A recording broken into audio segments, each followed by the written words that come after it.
Okay, my question, I'm 60 years old and I'm still hung up on my root family. I've had to really overcome a lot of painful stuff in my childhood, and I was told that from a long time ago from a psychic astrologer that my mother and I have gone rounds and rounds and rounds and rounds karmically. She gets me, then I get her, then she gets me, and I believe she has gotten me this time. And well, first of all, that couldn't possibly be true, because when you make your reemergence into non-physical, you leave behind all that stuff. So nobody takes it with them and then seeks revenge in the next lifetime. That never, ever, ever, ever, ever, ever, ever, ever, ever, ever, ever, ever, ever, ever happens. That's a relief. But what does happen is that you're standing in a place you don't want to be, and you can't make sense of why you're there, so you make up stuff to explain it. So your desire to justify being in a place you didn't want to be evoked that explanation, which couldn't possibly be. It defies all of the laws of the universe. Okay, so I don't have to worry about that. Well, we're not saying that you won't, because you've got the habit of doing it. Okay, it's my understanding that we come back and we attract souls that we have worked with before. Let us tell you something for sure, because understanding means what's beneath where you stand. In other words, so we want to give you a basis that is solid, that you can step into easily. Think about how many reemergences into non-physical, into that pure positive energy. And you come back as clusters. But think about what your intentions are coming back. 100% of the time, your intention is to provide opportunity for one another to have joyful expansion. It's never revengeful. It's always uplifting in nature. Now, we're not saying that it doesn't go squirrely, because people get focused in ways that in other words, the squirreliest that it gets is that life causes you to really want something that you won't let yourself move toward. And people do that all the time. But there is not some ongoing pattern of revenge from lifetime to lifetime that you're trying to compensate for. Because I've spent a long time pretending and trying my best to make sure I'm doing my part so that I don't have to interact with her anymore. Why did I choose her? How could I have chosen her? Because she was an avenue into physical experience, and that's what mattered most. And because you knew at the time of the choosing that all you needed to do is get here, and that life would take care of the rest of it. This is what goes wrong for most, and it's certainly true in this situation too. But it's not uncommon. Almost everybody lives some degree of this. You ask other people to replace your own inner being. That was this thing that we were talking about earlier. I want you to like me, and so I will modify my thoughts about things so that we can be harmonious, which means I will try to be your inner being, or I will try to get you to be my inner being, and I will seek my compatibility with you, other human, when that was never your intention. Your intention was to find harmony with the broader part of you, and then let everything else take care of itself. Are you hearing what we're getting at? So the worst thing that a mother can do for a child is to do so much for the child that the child never has to come into touch with his own guidance system. So he never knows whether he's satisfied or not. All he knows is whether he's satisfying his mother or not. Which means if she's yelling, he needs to try harder. If she's not satisfied, he needs to try harder. And over time, he can talk himself out of even looking for alignment with Source, even though his entire guidance system is based upon whether he's in alignment with this powerful attraction-based focus, which is his inner being, and himself. Doesn't that make the most perfect sense to you? Can't you really feel how that is? And so, keep asking your questions, because you're getting closer to really getting what we're saying. I guess the biggest question I have is, how on earth could I have inhabited that woman's body and been her daughter and been so mistreated? And the only thing I can think of is because I love my dad so much and I always wanted to protect him. Here's the thing. So we started this seminar for you as we were talking about how something could happen 20 years ago or 30 years ago. It's still happening. It doesn't matter how many years ago it is. Of course it is, because you keep telling the story. No, because she's still mean. Well, she's still mean and still active in your experience because you continue to tell the story. You feel trapped with someone, but you're not letting go of it. And we acknowledge this is too big of a thing to let go of all at once. This is the hardest thing for you to let go of. And so that's why we want you to find other things and decide satisfying or not, satisfying or not, satisfying or not. And once you've showed yourself that, and once you've convinced yourself that you are choosing satisfied often, therefore you're in the receiving mode often, therefore ideas are flowing to you that are panning out, that are giving you what you want, then if you want to, then you might be able to take on some of the bigger issues. You don't have to. If you could never think about her again, you'd be just fine. But you've got patterns of thought that won't let you not think about her. So you've got yourself trapped. You can't stop thinking about her, and the thoughts that you're thinking about her have you in separation from your inner being. And it's the separation from your inner being that you're so mad about, not your mother. So your thoughts have got you separated from who you really are, from all the love and clarity and power that is you, and you're blaming it all on her. Mm-hmm. And she's doing the same thing to you. Yeah.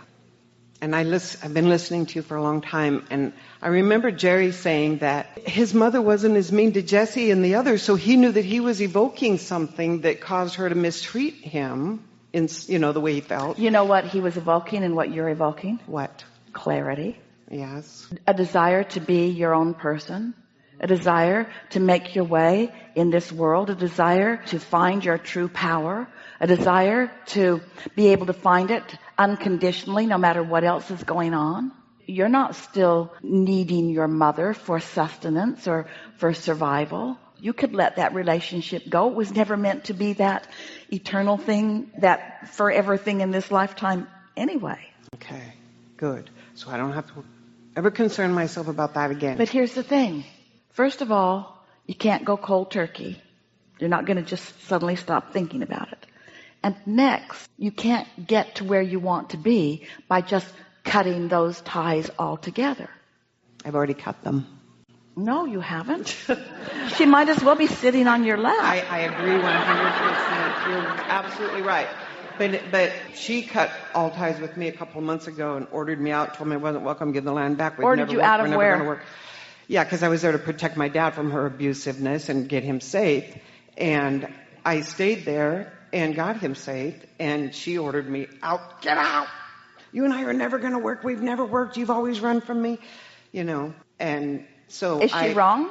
Pardon? Is she wrong? I've always run from her because she's always been so extremely abusive. So when she says get out, and your inner being says get in. No, I was happy to leave, and I'm happy I never have to go back. But you're not happy. You're not happy to leave. You're hateful to leave.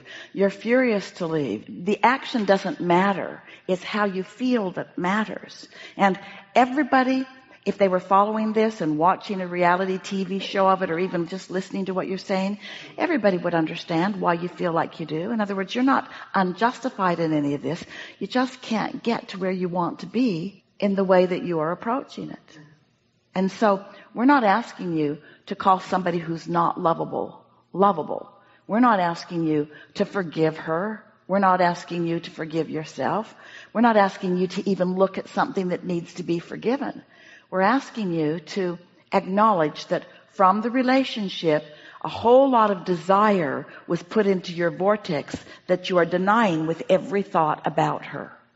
That's why this feels so big. And that was the agreement that the two of you had. You see, if somebody called you on the telephone and said, hello, you don't know me. I'm just calling to let you know that I'll never call you again.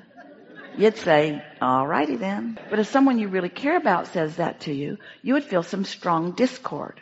So the point that we're making with that is that there's a strong bond between you, a sort of eternal one that goes something like, let's go into our physical experience and let's not feather each other's nest, and let's give each other the opportunity to find their own alignment without depending upon each of us to do it. But you've taken it to such an extreme. We'll tell you something that we think would be even worse than the life you lived with your mother. Ready for it? Mm-hmm.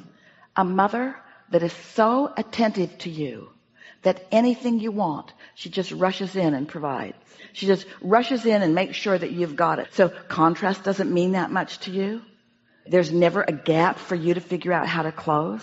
Somebody else is just taking care of all of that for you, just feathering your nest to the extent that there's no possibility for you to ever get any satisfaction, because as quick as you want it, she finds a way for you to have it.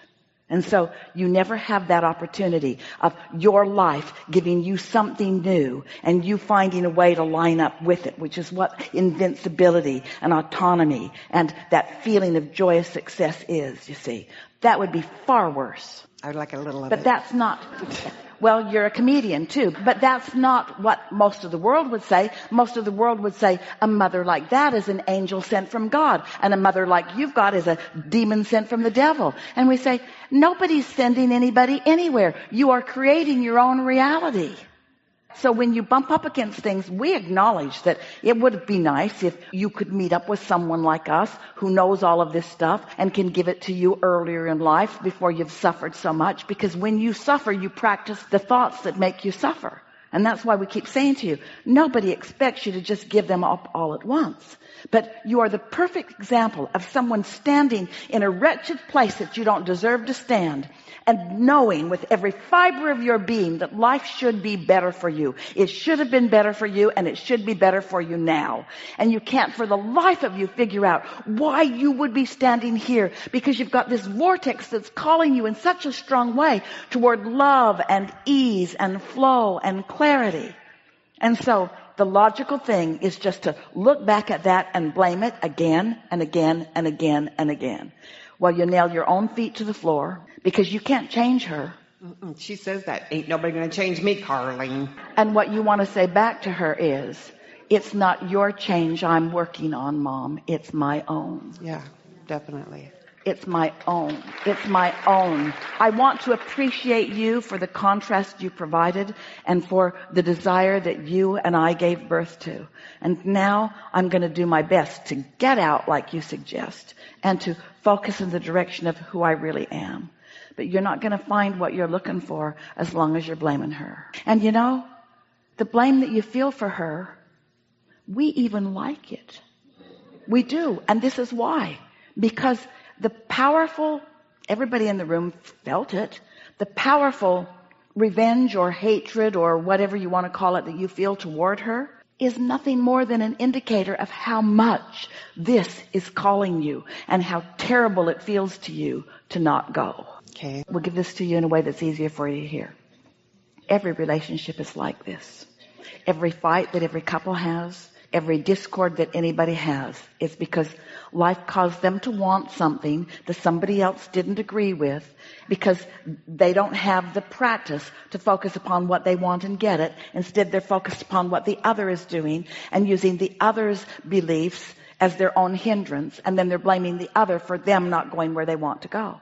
Every single time that anybody blames anybody for anything, it's because they want something and they're not letting themselves go, and they could let themselves go, but they're not going. They don't understand why they're not going, and they need some scapegoat to explain why they're not going. But it's time for you to give that scapegoat up. It's time for you, because it's never served you. It never will serve you. It's unnecessary. It's ridiculously irrelevant. Really, it is. Really, it is. It's ridiculous to try and figure out how I could have chosen her. Well, we can answer that. You chose her because so many people are looking for love in all the wrong places. It's like if there is a human cry, it goes like this: I want you to get me. I want you to understand me. And when you don't, I'll do everything I can. I'll adjust myself in all kinds of contortion ways in order to get you to get me. You did that for so long. You tried to get her to love you. And no matter what you did, her disconnect was so strong that it didn't make any difference. She loves one person that I know of in this entire world. One.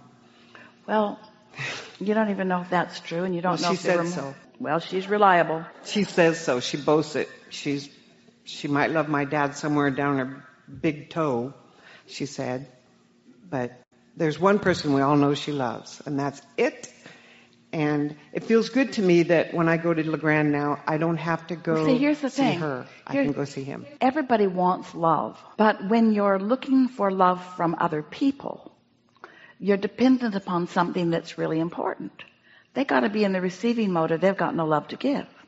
So if they're not in the receiving mode and you're looking for love from them, you aren't finding it, and it just makes you crazy.